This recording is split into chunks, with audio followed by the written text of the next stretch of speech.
The shimmering trees of rural Cyrodiil are a pleasant departure from the noise of the big cities. But out here in the sticks, away from so many prying eyes, you may find yourself exposed to another world of dangers, unsavoury characters, and the ominous unexplainable. Things that extend far beyond places where things are just different. Well, in today's video we're going to be exploring one such unsettling location. For its while out in the woodlands south from Chorrol, we can find a rundown village full of less than hospitable inhabitants, who appear to live in the service and worship of rather unfamiliar deities. Allow me to welcome you all to Hackdirt, a secluded township buried in a forgotten woodland, seemingly a world away from contemporary Third-era Tamriel, harbouring a dark secret, one that entails the routine worship of elusive entities, involving, of course, ritual sacrifice, and that sounds like a good time to me. So join me, dearest viewer, as we seek to unravel the mystery of the Deep Ones.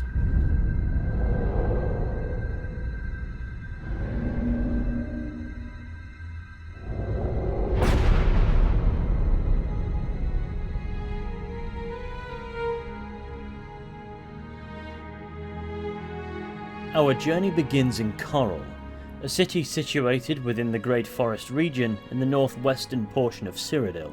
This hardy Colovian city is cozy, protected by its thick walls and army of guards. It sits in an urban world removed from the wild surroundings, so you're probably wondering how such an adventure could begin here. Well, to find out, we'll need to visit a shop, Northern Goods and Trade to be specific, run by a couple of Argonians, Cydneus and her daughter, Dar-Ma.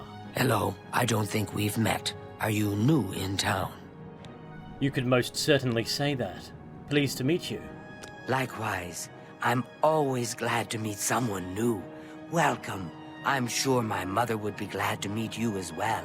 At first, nothing seems awry. Nothing is awry. I mean, I had to spark out a couple Mythic Dawn members in the kitchen, but these Argonians just seem like run-of-the-mill merchants, plying their honest trade in Chorrol. It would seem they want for nothing, have few concerns in life, and that's all there is to ascertain upon our first encounter with them. But should we return a few days hence, the lovely, outgoing Dar-Ma will be nowhere to be seen, and Cydneus will enlist our aid. I don't mean to impose, but I'm hoping you can help me. My daughter, Dar-Ma, is missing, and I don't know what to do. Your daughter, Dar-Ma? She's missing? That's right. My daughter, Dar-Ma, never came back from Hackdirt. I'm dreadfully worried something may have happened to her. Can you help? Yes, of course I'll help. I can't thank you enough for your kindness. She was supposed to make a delivery to a Tira Moslin in Hackdirt, so I would start there. In case it may be useful, she was with Blossom, her horse, I mean. Dar-Ma loves that animal and would never willingly abandon her. So Dar-Ma is missing, and her mother is terribly concerned. All we have to go off is the fact she took her horse Blossom with her, and her destination, a village named Hackdirt, where she was to make a delivery to somebody named Tira Moslin.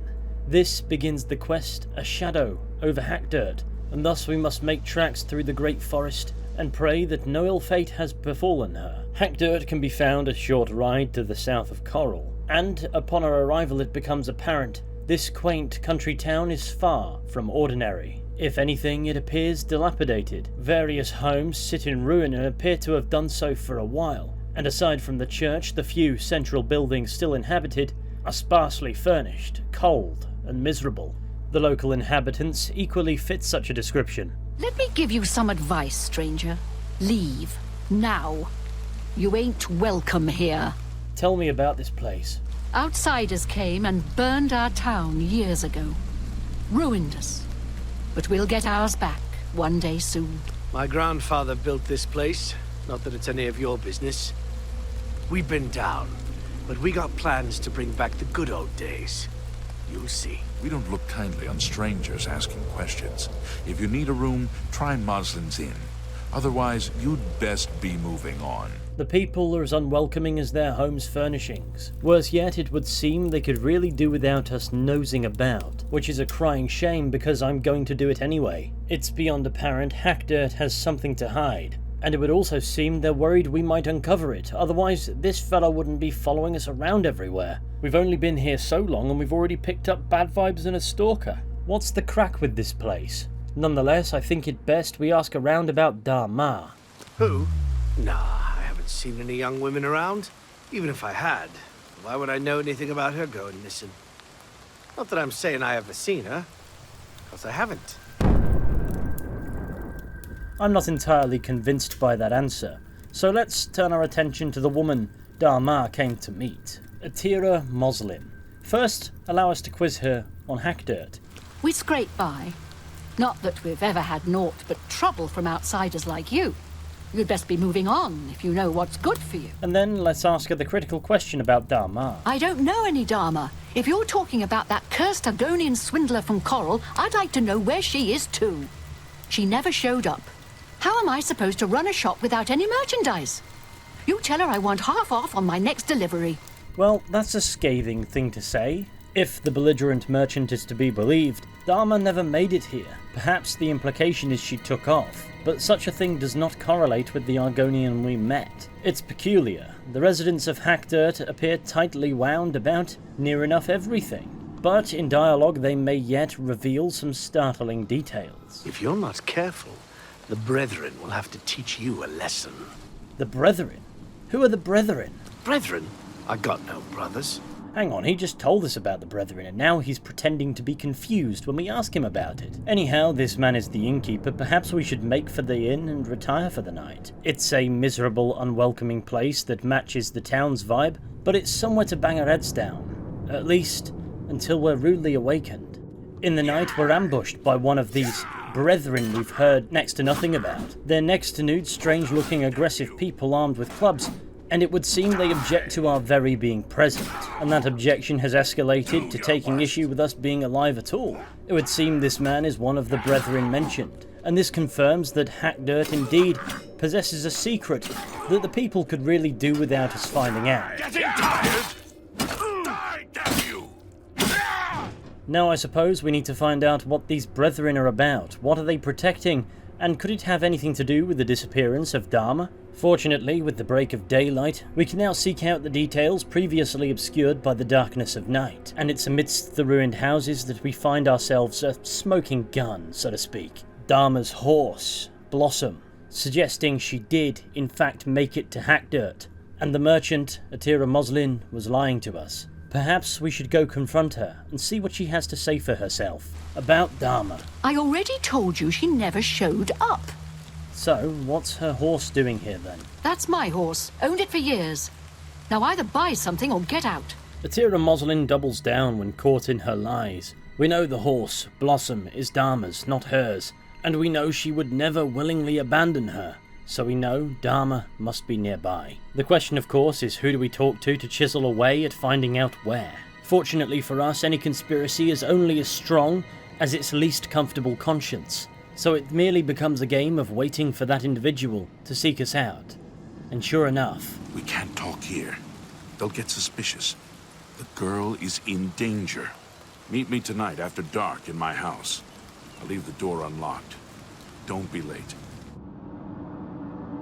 Well, the good news is it would appear Dar-Ma is alive, but the bad news, she's in peril. And it would seem Jif Hiriel's misgivings about whatever he's involved in here has compelled him to speak with us, to meet with us, so that we might better understand what's going on in this strange town. And so we must meet him in his out-of-place shack after dark. Why?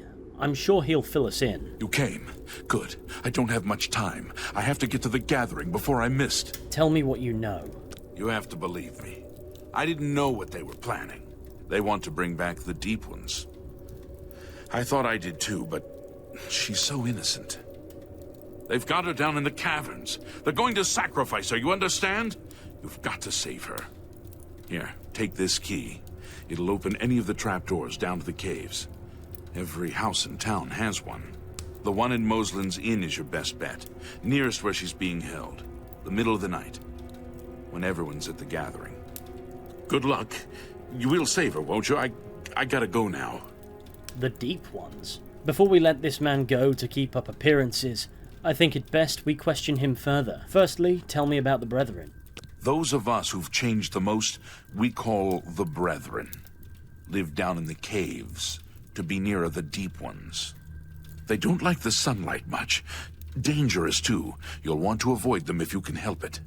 What's actually going on here? With Hackdirt, I mean. I was only a boy when the soldiers came. We hid. Vowed revenge. But the Deep Ones never came back. Atira, she's the one who found them old books. Learned the runes, how to speak them again. But they want blood, she says, or they'll not help us. And what are these mysterious Deep Ones? I don't know much. Never seen them myself. Our grandfathers first found them, I think, digging in the mines. They helped us, made us rich. But there was a terrible price. Blood. And worse. And what's this about the caverns? Caves run all beneath the town. Some natural, some dug over the years since we found the Deep Ones. Every house has an entrance now. All right, then. I suppose that'll have to do. Good luck, stranger. And with that, Jiv Hyriel leaves us to go and join the gathering, presumably inside this church, where the residents of Hackdirt appear to gather on a nightly basis. What are they doing within? Well, we'll need to look at the facts we picked up from Jiv Hyriel. The fact they're ominously gathering in a church in their ominous town would suggest they're in here worshipping the elusive Deep Ones. These Deep Ones don't appear to be back as such, but we know the villagers are invested in their return. Ignore him. He seems to do this when he's excited. Venturing in while it's crowded is ill-advised. The residents of Hackdirt will treat you as if you're trespassing, so it would likely be wise to return and investigate this place a tad later, especially since we have more pressing matters to attend to. Chiefly the daring rescue of Dar-Ma in the caverns beneath the town, where she's being held for the less than delightful purpose of ritual sacrifice. Hyriel suggested we make for the inn, where the access point is closest to where she's being held. And sure enough, once within the cavern, we'll find ourselves confronted with no shortage of Hackdirt brethren. Individuals warped the most by these mysterious Deep Ones. How are they warped? Well, I don't think the remaster does justice to just how strange they're supposed to look, because in the original version of the game their appearance was quite odd indeed. Their eyes were noticeably larger. It seems being down in the caves, close to these Deep Ones, has resulted in a physical transformation, and who knows what kind of mental adjustments have been made alongside it. They're incredibly hostile, though don't do too much damage per hit, and perhaps as an added benefit to having such large eyes, they're very difficult to sneak past. So unless you come highly prepared, a bloodbath is inevitable. But to look on the bright side, at least they'll get their ritual sacrifice. I'm just not terribly sure how much they'll like being the ones sacrificed. But hey, maybe they should have thought about that before they offered up the blood of an innocent. But you know what, who cares? They're dead now. And Dar-Ma can be found standing in a cage. Please, let me out of here. You must help me escape. I think these creatures plan to do something horrible to me tonight.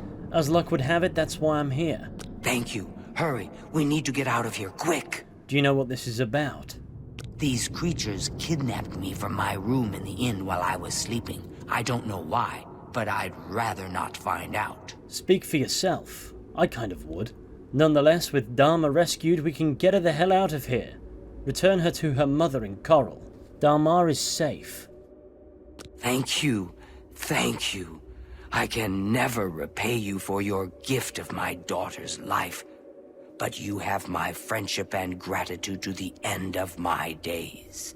But just because Dar-Ma is free of the Hackdirt nightmare doesn't mean we're out of the woods yet, for we must return, get to the bottom of what these Deep Ones are. As Jiv Hyriel put it, the Brethren are down here to be closer to the Deep Ones, and as their very mysterious name suggests, they must be down here in the caves, perhaps beyond, and this deduction appears to be backed up by a reasonably startling sound that can be heard down here.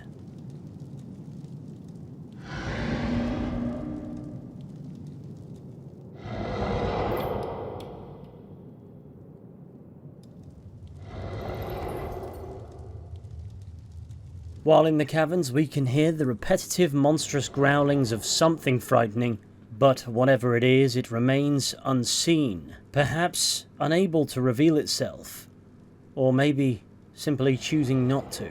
Instead, whatever it is, or whatever they are, the presence is made known by a series of angry noises. Could these creatures we're hearing be the Deep Ones?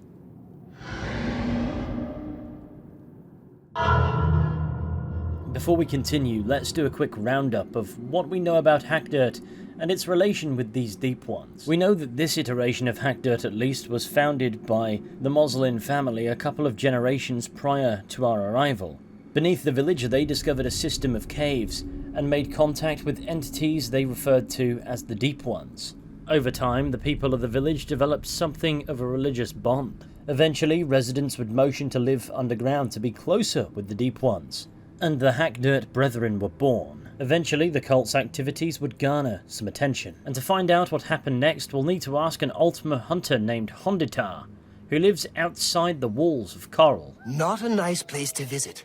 Those that remember still tell stories about the bad old days. About 30 years back, there was some trouble out there. Bad trouble. Legion had to be called in. People killed. Some say the Legion burned the town to the ground, but it's still there for those that go looking for trouble. Still folks living up there, but no one you'd like to meet after dark. And now the people of Hackdirt sought to bring back the Deep Ones, recapturing the wealth of the good old days through blood sacrifice, and maybe, just maybe, get revenge on the Imperial Legion along the way. A bloody good job we were in the area. And it would seem Atira Moslin is the ringleader of this iteration of the cult, the one that, according to Jiv, found the old books, learned the runes and how to speak them again. The one that communicated to the other residents of Hackdirt that in order for the Deep Ones to return, they'd require a blood sacrifice. It's perhaps these books that might tell us more if only we could find one. The time has come to sneak into the empty chapel at daytime, because here on the lectern we can find the Bible of the Deep Ones. Almost certainly one of the old books Jiv referenced. Unfortunately, reading it is not a straightforward task. It begins by saying, "Given to me by the chief of the Deep Ones. He taught me his language and his runes. This is the ancient law of his people, which we shall follow from now until forever. Signed in the presence of 12 witnesses, Erlav Moslin, 345th year of the Third Era." As for what the rest of the book says, it's all in Daedric runes, and I'm certain there are people mad enough out there who have learned to read this straight up. But for those, including myself, who can't, it translates to an excerpt from a book that appears in the Elder Scrolls 3, 4 and 5, Ngasta Kavara Kavakis, an obscure text in the language of the Slode purportedly written by the Second Era Western necromancer Ngasta, a Slode encountered in the Elder Scrolls Adventures Redguard, on an isle to the west of Stros Makai, part of the province of Hammerfell. Now the Slode are an interesting bunch. They're basically massive slug people. They're an isolationist society, so they don't crop up very much, so it's very interesting that text written by one such Slode has been translated into Daedric runes, presumably comprising the bulk of the Bible of the Deep Ones. But before we get carried away in believing this means anything, I think it's important we understand Ngasta Kavara Kavakis, or at least what it actually says when deciphered and translated. Not the contents, but rather the fact that in the context of the Elder Scrolls it is nonsense. You see, with a fairly straightforward key, this Slode language as written becomes Esperanto, a real-world constructed international auxiliary language, designed to be easily picked up by people who don't necessarily speak the same language as a universal second tongue. Think of it as an artificial proposed lingua franca, a creation of the late 19th century. It didn't really catch on too heavily, but it is the most successful of its like. Anyway, once observing the text in Esperanto, it can of course be easily translated from there into English, where for the context of the Elder Scrolls universe at least, the text appears to be nonsensical, referencing things like the internet. Are we meant to believe, canonically, this is the meaning of the text? There's a Slode that speaks Esperanto, breaking the fourth wall, Or is it just jumbled up nonsense for the sake of this book being enigmatic and impossible to understand, making it an ideal blueprint for another book with the same intent, as a simple shortcut to translate it into Daedric runes and call it a day? By this logic, it may not actually be intended by the developers to be a reference to the Angasta Kavada Kavakis. It's a bit of a boring answer, I'll give you that, but it's just another incomprehensible document. But we've got to take into consideration the intent behind the Deep One's implementation in this game. Are we supposed to understand them, or are we supposed to not understand them? This is probably as good a time to bring up the Easter egg value behind the goings-on in Hackdirt as we're gonna get. The Deep Ones, a shadow over Hackdirt, it's all a big reference, particularly to the work of H.P. Lovecraft, the famed creator of the Cthulhu mythos. You may have heard the words Lovecraftian, cosmic, or eldritch slapped before horror, and for the uninitiated, they all reference the subgenre of horror that Lovecraft defined. And the chief characteristic of this work is the fear of the unknowable and incomprehensible, dealing with the idea that reality is so much stranger and more abstract than we as mortals realise, and even contemplating this would be dangerous to one's sanity. The quest name, A Shadow Over Hackdirt, appears to directly reference one of H.P. Lovecraft's many writings. Particularly, it references the shadow over Innsmouth. In this story, there are beings known as Deep Ones, human-shaped but fishy, intelligent, ocean-dwelling creatures. In this story, there are people who offer human sacrifices to this immortal fishy race, in exchange of course for wealth in appropriate forms. And while Oblivion offers a much simplified form of this further correlation, a cult rose to become the primary religion in Innsmouth, named the Esoteric Order of Dagon, and their primary reverence was to two Deep Ones named Mother Hydra and Father Dagon. And in the Elder Scrolls, particularly the Elder Scrolls IV Oblivion, this game, in case you forgot, we know a Dagon, don't we? Mehrunes Dagon, the Daedric Prince of Destruction and Darkness, the game's main antagonist, the one responsible for the Oblivion Crisis. And if that Daedric connection seems a bit scant, remember what alphabet the Bible of the Deep Ones is written in. Daedric runes. The identification of what's actually being referenced here is robust. Could it also be a clue? Could it imply a Daedric connection? Could Mehrunes Dagon be involved with what's going on in Hackdirt? I mean, Mehrunes Dagon is involved with what's going on in the rest of Cyrodiil, and why would he function so differently here in particular? To what end would he be playing the long game here, one in the rest of the province and the rest of Tamriel, with gates to the Deadlands sprouting up everywhere, with hordes of Lesser Daedra piling through? From Dagon's perspective, he's sure to be in his endgame. Whatever he would prospectively gain from meddling with Hackdirt has surely come to pass. Not that it's necessarily that straightforward to understand the motivations of a Daedric prince, but should we seek to further this connection if the people were somehow related to Mehrunes Dagon? Wouldn't they be weakening the infrastructure of somewhere Dagon might actually want to hit? This town in disarray does not appear to have the relevance, so I'm more inclined to believe that's just a strengthening factor of the Easter egg. Bethesda seems to have a love for Lovecraftian work. There's rarely a game where they don't reference it somehow. Therefore, would it not be stronger for a reference if the Deep Ones were an incomprehensible race of immortal fish-like creatures or something? Or in this case, considering the fact that we're absolutely landlocked here at Hackdirt, subterranean creatures? Are we to accept there are beings at play here we simply cannot understand? Entities that would be maddening to ponder. Enter the Hackdirt Brethren, of course, warped so by their bond with these Deep Ones. Still human, but uncannily varnished. Could this be one of those few occasions where simply not being able to know is the most satisfying answer? By design, the answer being so obscure and esoteric that contemplating and understanding the concepts required to get closer to the truth would similarly warp us into such abominations. Beyond this, it's unlikely there's an answer that rests on anything but speculation itself, and anything beyond that would rely on there being intent for there to be an answer, something that would ultimately defeat the point of the reference. But if that somehow were the case, you'd be looking at the fact that the Bible of the Deep Ones is a translation of the Ungasta Kavada Kavakis, and that would plant some suspicion on the Slode. So, could the Deep Ones be Slodes, or something adjacent to Slodes that the Ungasta Kavada Kavakis may be alluding to? Well, let's see if the shoe fits. You see, the Slode are a highly intelligent species, particularly skilled in necromancy. Ungasta himself was a necromancer, And if there's one thing that necromancy needs, it's, well, something that's dead. And that gives us a possible motivation for the requirement of blood sacrifices, albeit an incredibly loose one.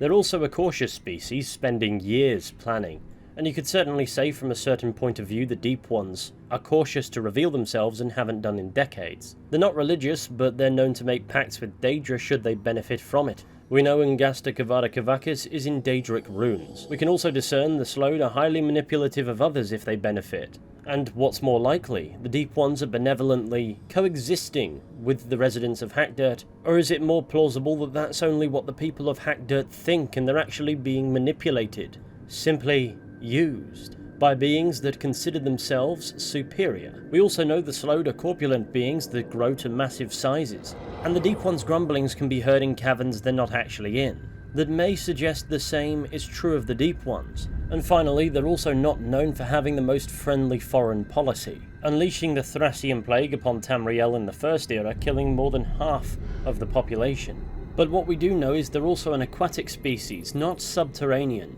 and it's believed they'll spend much of their time in shallow lagoons. Could there be an underground cavern that provides something similar, something appropriate, beneath the caverns in Hackdirt? Who knows? We have no way to know. All we know is the idea would not need much adjustment to work. All I know is, were it that simple, the reference would be an awful lot weaker. So I'm more inclined to believe the Deep Ones are an esoteric species that we aren't equipped nor evolved enough to understand. Their motivations, their intentions, their very existence is unknowable to us, at least so far as the form they take and their reasons for meddling. How they aid the people of Hackdirt and to what end remains a mystery. Could they be a sect of incredibly savvy Slode, or could they be something much more terrifying? And that brings us nicely to the end of today's video. I'd like to thank you all for watching. I hope you enjoyed. If you did, be sure to go ahead, leave a like, subscribe, share the channel with your friends, all that wonderful stuff, and let me know your thoughts down in the comments section, only if you want to on all those counts, of course. But beyond that, remember the next time you're gallivanting through Cyrodiil's great forest, that you're only a stone's throw from this cursed town, and these mysterious Deep Ones aren't far away either. Thanks again for watching, and I'll see you soon. Goodbye.